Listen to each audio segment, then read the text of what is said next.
Hello, I'm Poonam.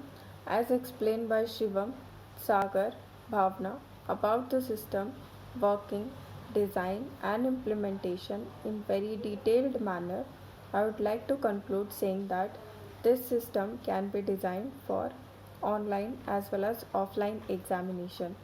This is nothing but an automated system which is designed for fraudulent detection in an examination hall.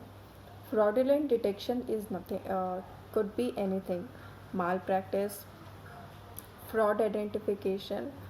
Additional, this system can be used for attendance as well as document verification. Coming to the process part.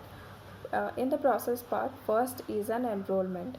Enrollment is done using a live camera and also students entry. Students entry includes name, ID and face of a student, and the same data is stored in a database for the future purpose, and the data is trained using a deep learning technique. And coming to the second part, that is hall of examination. In a hall of examination, a camera is located which will record the whole process.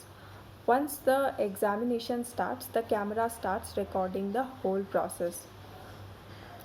Whenever it finds any fake ID or fake identification or mismatch of our data, then it automatically informs to a invigilator or supervisor of the in the hall, or the one who is operating the system. So this message could be sent to the invigilator who is present in an examination hall, so that immediate action can be taken against him or her in an hall. So this overall system is designed for an fraud detection in an examination hall.